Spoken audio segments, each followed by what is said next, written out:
One of the first times we started talking about merging the MLSs evolved from the time we had dumb terminals in our offices.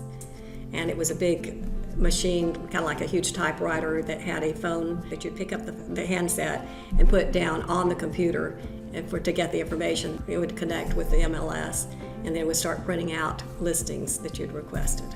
And it was quite expensive too at that time, so some of us would share. And I remember when I finally got mine in my office, if brokers from town were at the beaches that needed information about the beaches, they'd come by and say, "Can I use your computer or your MLS?" And then from there, we saw the advantages of having that and having the information shared.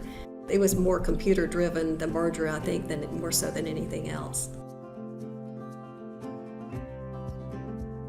When we went on one system, there were a lot of challenges because everybody had their own forms.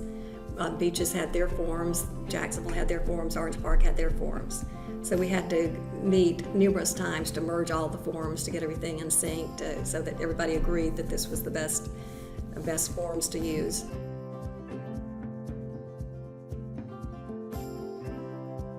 The merger of the MLS provided a benefit to the seller in the fact that their listing, their home was exposed to a lot more people than it would have been before. So not only is their home exposed to just the Jacksonville multiple listing subscribers, but also to the beaches and to Clay County and Ponte Vedra. And the advantage to the buyer is the fact that each realtor now has lots of information if you're looking in the Jacksonville area.